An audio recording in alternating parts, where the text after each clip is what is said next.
Hello everyone, welcome back to Real Red Talk. This is your preview for the match tomorrow against West Ham in the Premier League at Old Trafford. Only 3 games now until the World Cup begins, and Erik ten Hag will be looking to cement a top 4 spot before the players depart for that tournament.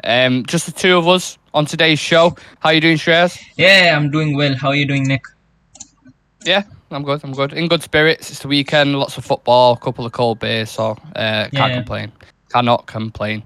For everyone watching, if you haven't subscribed to this wonderful channel already, please do. We're trying to hit 1,000 subscribers, and we can only do that with your help. So any support is really appreciated. And yeah, join the ever-growing community if you fancy it.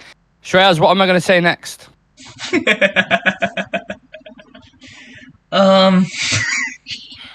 What do we always start the preview off with? Yeah, I think first off we'll have a short trivia round. Yeah, quick fire questions, trivia related, obviously to the opposition at hand. So just a nice easy one at the start. Give me one player you would take from West Ham's team right now, who you're impressed with, or who you're a fan of, let's say, for example. Declan Rice. Declan Rice, okay. But would he play with Casemiro instead of Casemiro? Controversial. I mean, it is not bad to have actually, two quality options in one position. Right now we struggle whenever Casemiro goes off. So if we have an option that can, actually ensure that we have 70 to 75% possession, even if Casemiro isn't on, then it would actually help us a lot in the longer run. Yep, absolutely. Next question, where do you think West Ham will finish this season? 6th. Okay, very positive. Okay. And name 3 players who have played for both Manchester United and West Ham, if you can. Now, you're slightly... I'll allow a bit of leeway because, like as you said before, you're 19, so you may not remember set players who have played for both clubs. I'll give you a couple of clues. Yeah. So a lot of them are strikers. Okay. One of them is Chicharito. Yeah, correct. Yeah. Hernandez. Yeah. One of them's Hernandez. One of them had a controversial exit with United. Paul Pogba. No. No. He's a striker. Had a controversial exit with the noisy neighbours. Carlos Tevez. Yes, Tevez played for West Ham as well. And then there's a couple more, but just I'll try get one more out of you. One of them was mainly 90s, so I won't rely on you on that. But there was a centre back and a really good DM who played for, or came up through the West Ham academy anyway. Carrick? Carrick, correct. Yeah, Michael Carrick, and then Rio Ferdinand as well was brought up. Yeah, so he went through the West Ham academy to Leeds and to Manchester United for a record fee, £30 million, I think it was. So a couple of United legends in the cut there. A little bit. Let's turn our focus to tomorrow then, Shreyas. Both teams, of course, have been fighting for the 3 points. United looking to get comfort in a top 4 position, and we're really starting to put a good run of games together now. Old Trafford is becoming a tough place to go to again, so lots of positivity under Erik ten Hag at the moment, and he'll be looking to continue that against West Ham tomorrow. On the flip side of the coin, West Ham started off really bad, but they're starting to get a little bit more consistency now throughout the team, and when they come to play at Old Trafford, usually in the past they always make it difficult, and it's always a slim scoreline. It's always by 1 goal, like a 1-0 or something. In our last 5 meetings in the Premier League, we've won 4 and drawn 1. However, we did lose to them in the League Cup last year, which obviously got us knocked out when, I think you remember when Ole Gunnar Solskjaer heavily rotated. And we got knocked out very early from that competition. I'm just hoping this game tomorrow, from my personal perspective, doesn't pan out like the Newcastle game where we struggle with chances and finishing, because I think West Ham will make the most out of set pieces and counter-attacks with the likes of Jared Bowen and Antonio and these kind of guys. So it needs to be super focused tomorrow and have our finishing boots on. That's something I would keep an eye on. Just focusing on the opposition for a moment, Shreyas. Give us your thoughts on West Ham under David Moyes, if you can, this season. I think this season, is the season where, actually everyone expected to actually see West Ham start the season on the front foot, because I would say the past 2 seasons they have been overachieving. the way they've been through the years. I think this was a season they heavily invested a lot as well in certain players. They got some really, really good signings in Lucas Paqueta. They got a good striker in Scamacca back from the Serie A. So I think overall they invested quite well for this season. I think keeping that into consideration, they haven't really done that well. I think it could have to do with the fact that it takes time for certain players to, integrate with the squad and get used to the intensity of the Premier League.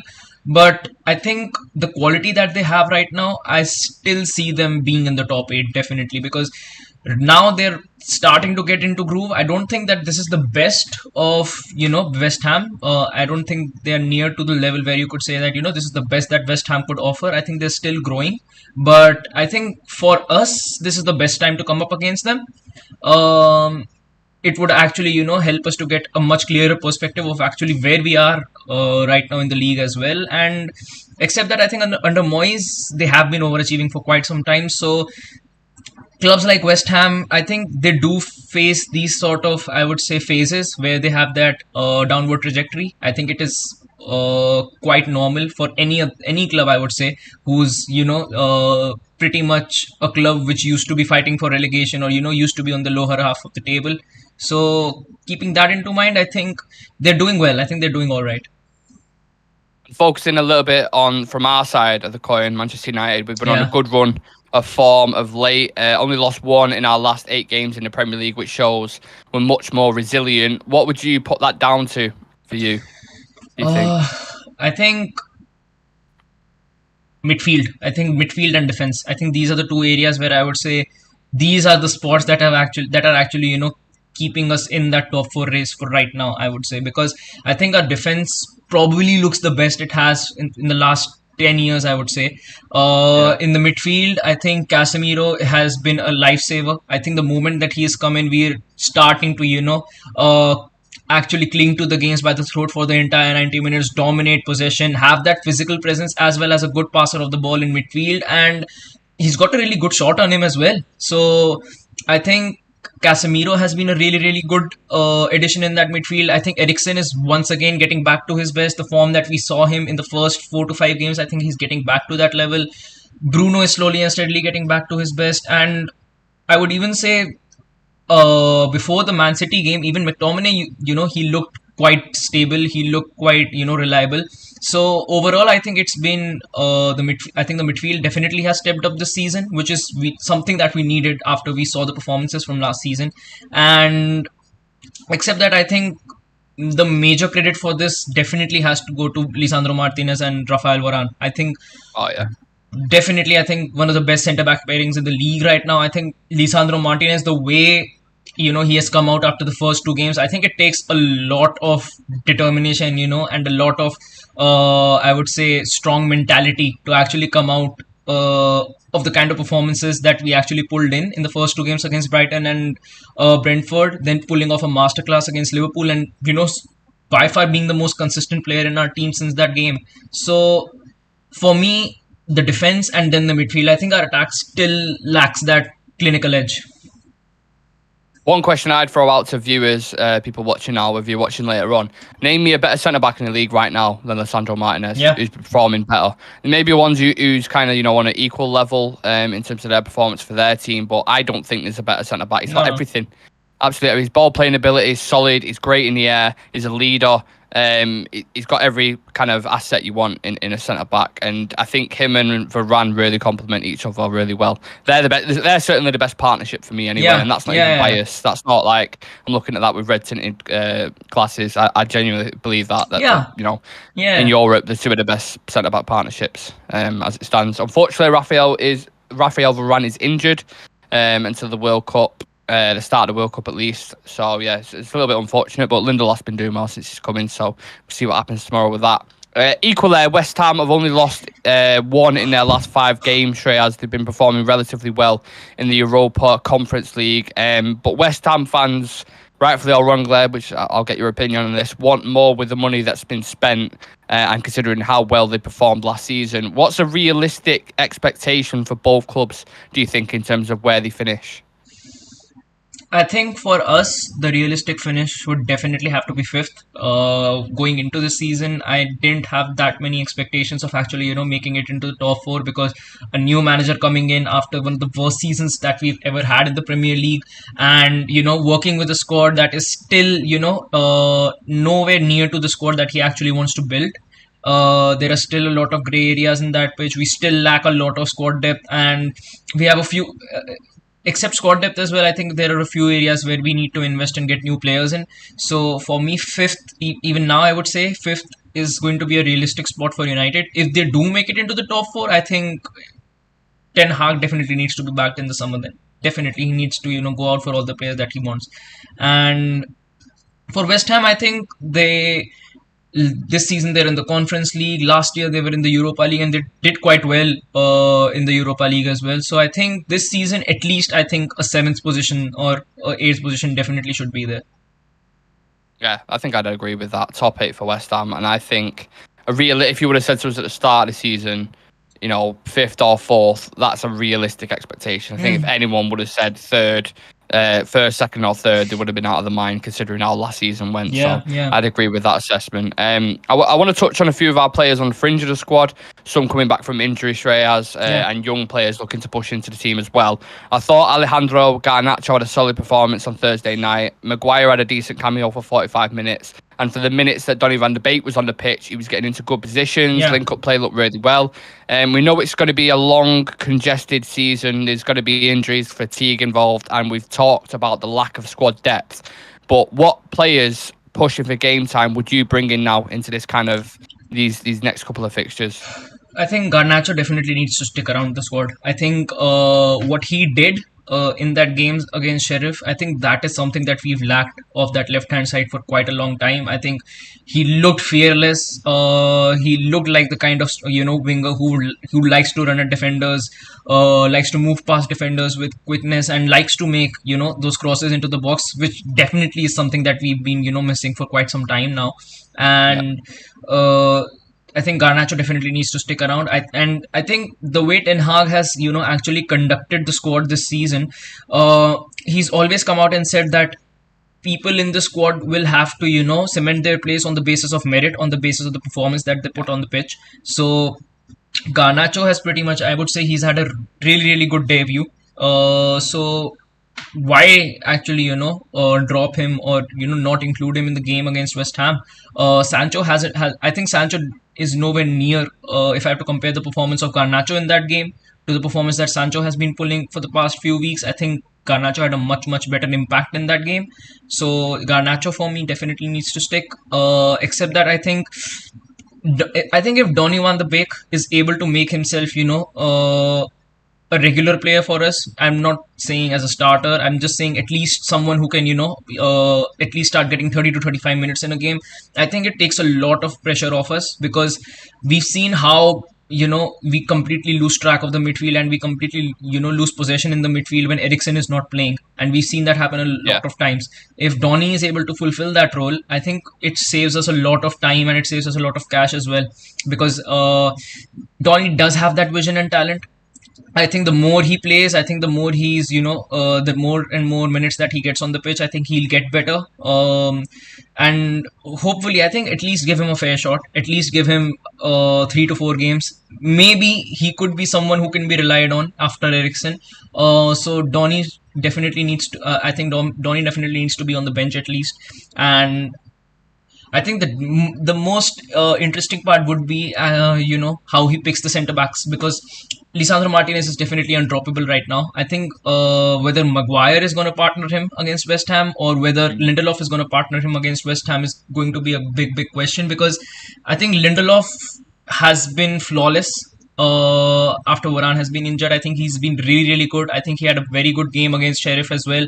And Maguire came on for about 25 to 30 minutes, had a good game as well, didn't put a foot wrong. But if we have to compare it on the basis of merit, I think right now Lindelof does put himself a step ahead of Harry Maguire. There's a couple of points I wanna pull back a little bit from what you said there. The first point with Alejandro Garnacho. from a psychological perspective, young players, you want to keep them hungry, right? You want to keep them competing for a spot. Do you think if Ten Hag was to play him against West Ham, starting for the full 90 minutes, that would take it away a little bit from him, that little bit of edginess, that little bit of bite? Because we've seen what happened, remember, with Elanga last season when Rangnick brought him in and he played every game, then he had a really bad dip, didn't he? And I know young players naturally have dips, but do you think he needs to be careful with that situation? And then the other thing I was going to ask you on was Lindelof or Maguire. You know West Ham play with physical players, the likes of Antonio, these guys, Skamaka's a physical player. Does that worry you slightly at all with Lindelof if he does go for him up top, at the back? Yeah, I think first off with Garnacho, I think definitely last season Elanga started off really bright, but eventually faded. And I think one of the biggest factors for that was because he was being picked every single game, and one of the reasons why he was being picked every single game was because we really didn't have anyone to actually pick except Anthony Elanga. I think with Garnacho, the thing is going to be, if he doesn't perform well, you've got Marcus Rashford who can play there, you've got Jadon Sancho who can play there as well, and we've seen Bruno or Eriksen occasionally play at the left wing as well. So this season, I think we are much better, especially in that left wing area, if we want players to fill in. And if Garnacho isn't able to perform, then Ten Hag doesn't really hesitate in making those kind of subs. He just to change about the game. We've seen him sub off Tyrell Malacia for Luke Shaw just to get a more hang or a more grip of that left hand flank. So I think with Ten Hag, I think he knows what he's doing, especially when it comes to young players. He's developed a lot of them at Ajax, and I hope he's able to do that at Manchester United as well. I think with Lindelof, if Casemiro doesn't play, if Casemiro doesn't feature for us against West Ham, I would definitely have to go with Maguire, because Lindelof is a bit soft. He doesn't really, like to be that kind of a centre back who likes to make those altercations and impose his physicality in a game. I think he's more of a player who likes to make interceptions and make passes out from the back. I think he's a much better player in that sort of aspect. But I think if we do pick a similar midfield like Casemiro, Eriksen, and Bruno, I wouldn't mind picking Victor Lindelof, because having Casemiro helps us, fending off any sort of physicality that might come from West Ham side. I think Casemiro is quite competent enough to, be able to hang with that. Great in the air, isn't it? Yeah, definitely he is. Yeah, really good in the air. And except that, I think Lisandro Martinez, when it comes to physicality, is actually really good as well. Up until now, whenever I've seen him play, he doesn't really, he's not the kind of centre back who likes to play on the back foot. He likes to exert his aggressiveness in a game. He likes to go in for that extra tackle as well, and it has helped us a lot while we start to build up play from the back. And yeah, I think if he goes for Victor Lindelof, I wouldn't really mind it. I think Lindelof has been on a really good run of games right now. So definitely, yeah. But I think if Maguire plays, I don't think this is the perfect setting for Maguire to actually come in, because West Ham right now, they are getting into form. They are not a side that can, that you can actually take lightly. And considering how the fixtures went today, we do need that win against West Ham tomorrow. So Spurs scoring in the last fucking minute, man. Exactly.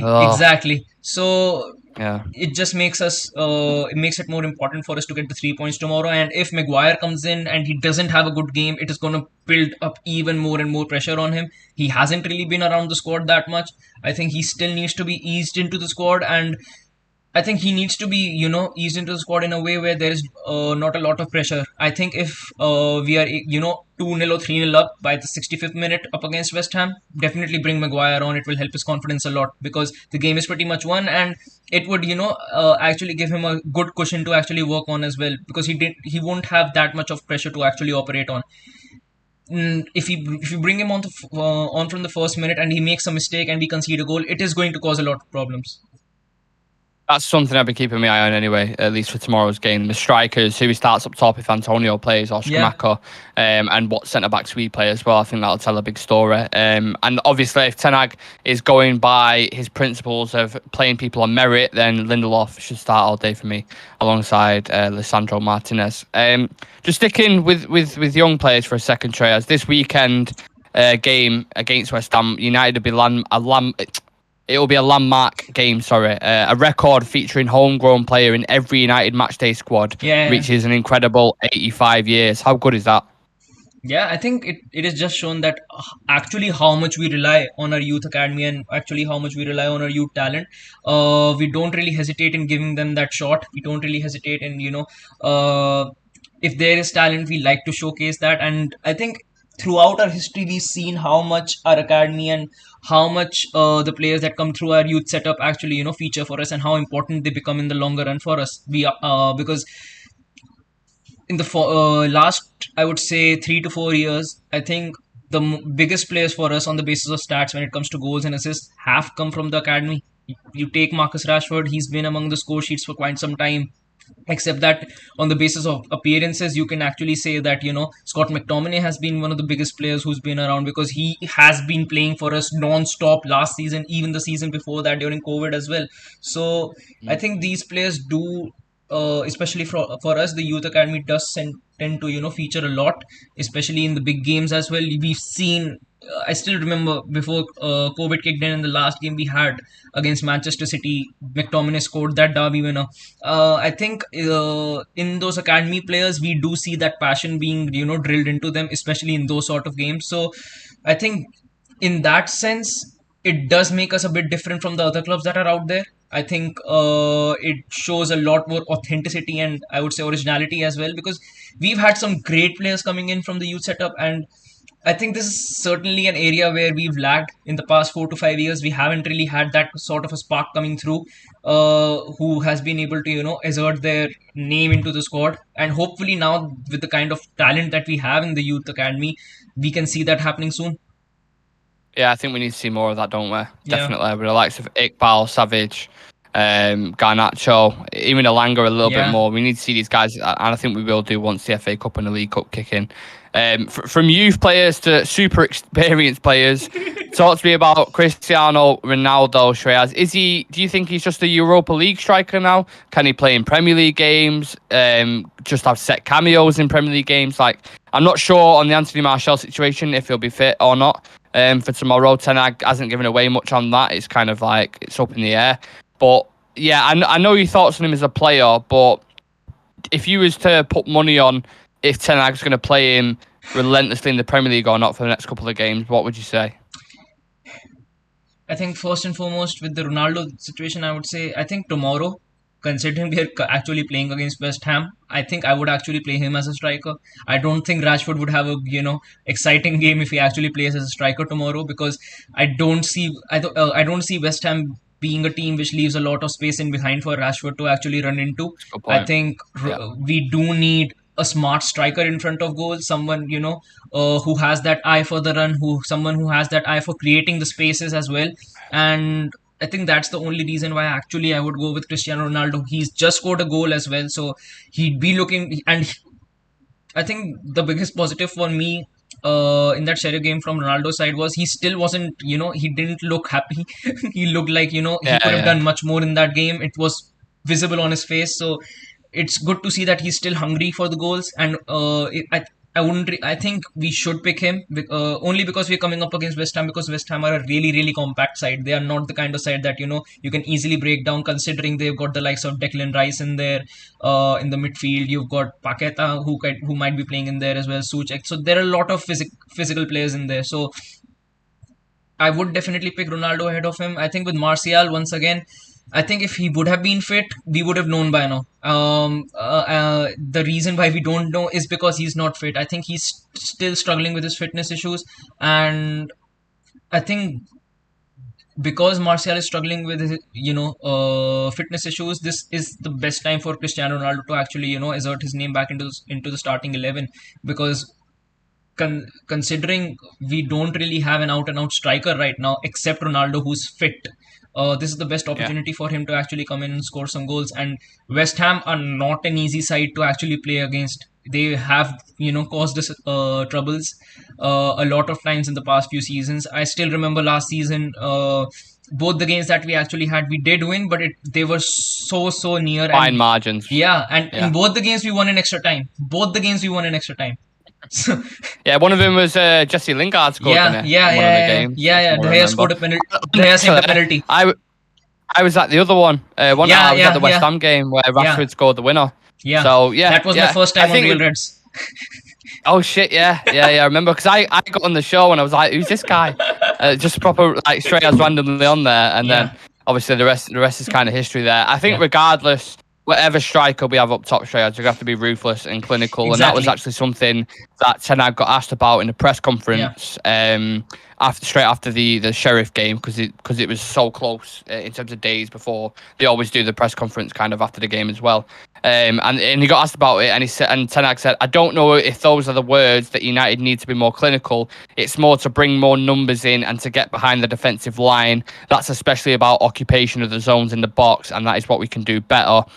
It seems like our defence now is solid, as we've already touched on. The midfield is dominating games. Yeah. Now it's about the attack clicking, right? And for you, I know we've touched on Ronaldo, Garnacho, these kind of guys, but who is your main front three right now that you would play in most games, given if everyone was fit? If everyone was fit, I think I'll have to go with Anthony, Martial, and Marcus Rashford. If you say fit and in form, then I'll have to change my answer from Martial to Ronaldo. Yeah.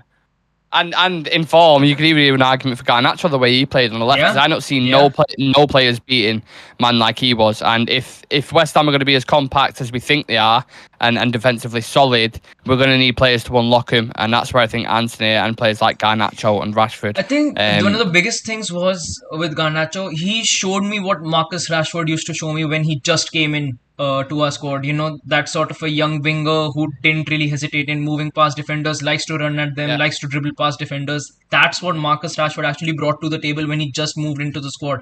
And now Garnacho is doing it. Yeah, absolutely. He also got asked about Rashford and Ronaldo as well. He said, in the second half, I wanted to see Cristiano and Marcus close together in the 9 and 10 positions. I think that they can be a threat. It's always difficult to defend against such players. They can take benefit from each other.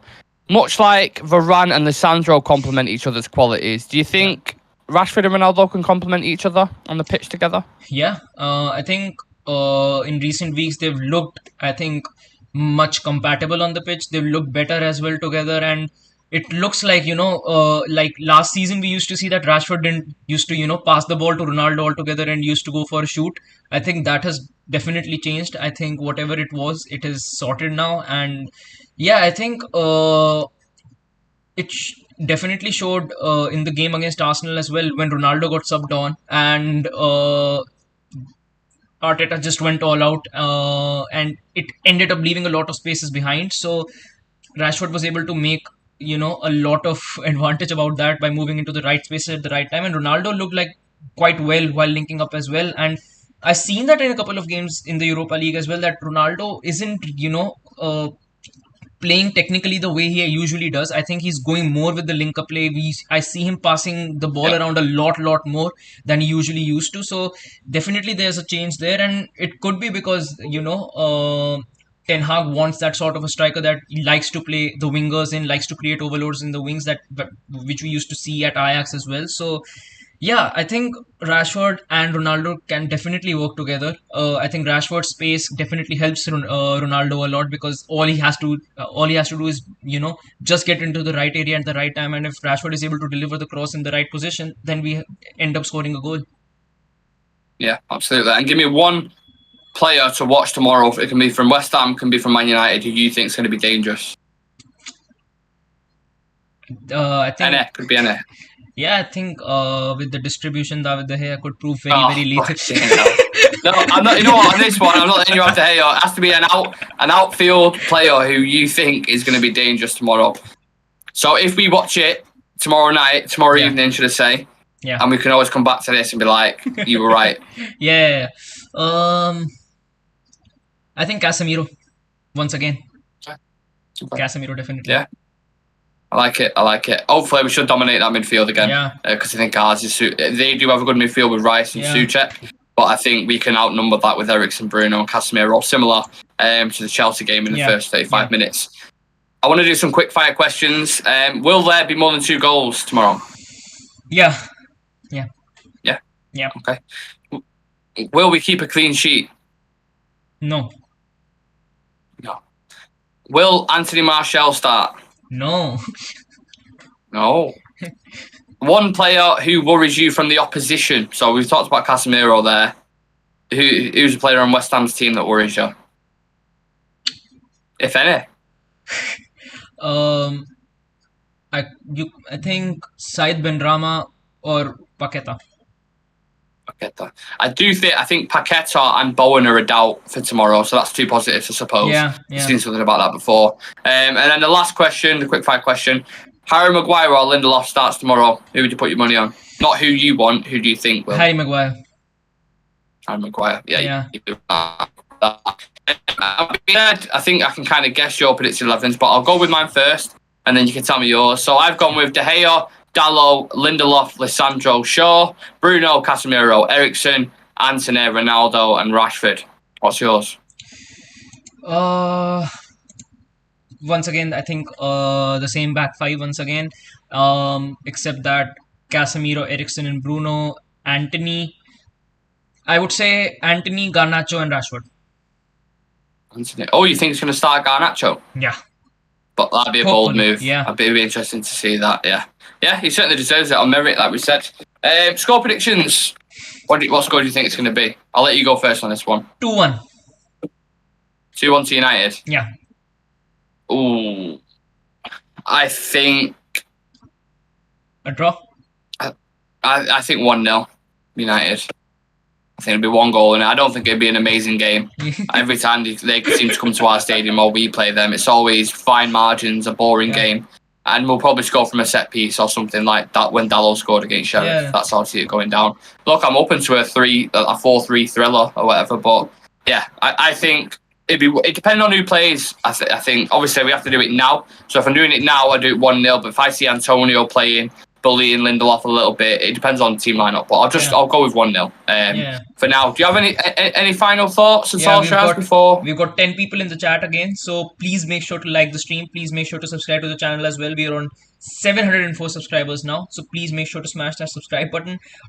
We've got Dan in the chat saying, I think about the question you asked, dangerous players. So he said Maguire. But, oh, sorry, I thought you said from our team. And both Sam, me, and Dan have gone with 2-1 to United.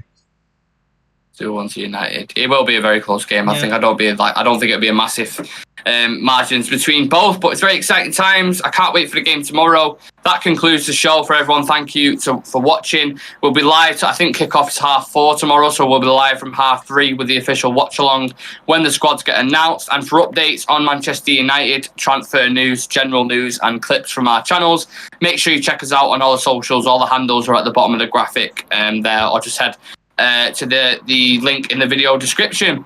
Shreyas, thank you for coming on. I've appreciated your time. Yeah. Thank you for having me. Hopefully we can do it tonight. Or sorry, tomorrow. Oh my God. Yeah, you got there eventually. That's all that matters. Thank you to everyone. It's been an absolute pleasure. Thank you to everyone for the constant love and support. You're all a bunch of legends, and we will see you tomorrow for the game. Make sure you join Real Reds Talk. Turn on that notification bell because we'll be going live at 3:30 when the squads get announced for the official watch along. Take care of yourselves. Have a nice weekend. See you in a bit.